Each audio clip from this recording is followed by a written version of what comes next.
નમસ્કાર. આજે ઢોકલિયામાં રજાનગર premier league session 1 cricket ટુર્નામેન્ટનો આજથી પ્રારંભ થઈ રહ્યો છે. ખૂબ આનંદની વાત છે અને ખેલદિલીની ભાવના યુવાનોમાં, બાળકોમાં જાગૃત થાય. અત્યારે જે રીતે નવયુવાન જિંદગીઓ જે રીતે મોબાઈલ પર સ્વાઇપ કરી અને રીલ્સ જોવામાં પોતાની જિંદગીઓ વેડફે છે, પાનના ગલ્લા ઉપર ટોટપ્પા કરતી હોય, એક નવા પ્રકારનું મેદાની રમત જેના લીધે લોકોમાં એક સંપ અને સંઘ ભાવના પણ જાગૃત થાય અને સ્પોર્ટ્સમેનશીપ સ્પિરિટ પણ જાગૃત થાય. સ્પોર્ટ્સમેનશીપ ખાલી આપણે અહીંયા રમતગમતના મેદાન પર નહીં, પણ આપણી તમામની જિંદગીઓમાં પણ ખૂબ જરૂરી છે.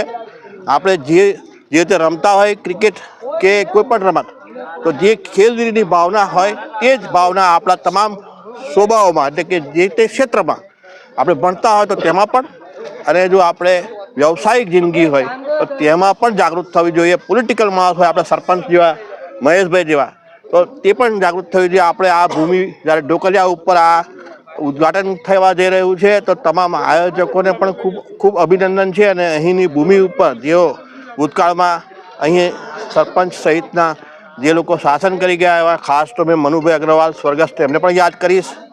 એ સહિતના બીજાઓ પણ હતા જે લોકોએ ખૂબ મોટો એમનો સિંહ ફાળો છે ઢોકલિયાના વિકાસમાં. આપણે એમને પણ યાદ કરવા જોઈએ. હસનભાઈ ડાબાવાલા અહીં છે નહીં, એમનો પણ આપણે યાદ કરવા જોઈએ. તમામને આપણે જેટલા પણ લોકો શાસન કરી ગયા, જે લોકોએ શાસનની પાછળ રહીને પણ જે વિકાસમાં સહભાગી બન્યા છે, આજે ઢોકલિયાની ભૂમિ ઉપર જ્યારે તે ઉદ્ઘાટન થઈ રહ્યું છે આ ક્રિકેટ ટુર્નામેન્ટનું, તો આપણે સ્વાભાવિક બોલી ટાઉનની અંદર હવે ક્રિકેટના કોઈ એવા મેદાન નથી, ખુલ્લા મેદાન નથી કે જ્યાં રમતો આપણે રમી શકીએ. ને જ્યારે આ પ્રકારનું એક ખાનગી જગ્યાની અંદર જ્યારે રમતા હોય તો છોકરાઓ એમાંથી કંઈક જાગૃતતા કેળવે. રમત જે મોબાઈલ સ્વેપ કરી અને પોતાની જિંદગીઓને વેડફતા હોય, સમયને વેડફતા હોય, એકાંતવાસ જેવું જિંદગી. મેં તો એમ સમજું છું કે બાળક જ્યારે મોબાઈલ લઈને બેસે ત્યારે એકલો સિંગલ રમતો હોય ને એનું માઇન્ડ છે અપસેટ થઈ જતું હોય, કોન્સન્ટ્રેટ એનું ભંગ થતું હોય, એટલે ભણવામાં પણ ચિત્ત ન લાગે. ક્રિકેટ રમે, રમતગમત, મેદાની રમત રમે તો એની અંદર એક સંઘ ભાવના જાગૃત થાય. બધા મેદાની રમતો ભૂલી ગયા છે. બોડેલીની અંદર તો કોઈ અમે રમતા હતા, કારીપથરી રમતા હતા સાહેબ, કારીપથરી પર એ કારીપથરી હવે સોસાયટી બની ગઈ છે, કોઈ જગ્યા જ બાકી નથી રહી.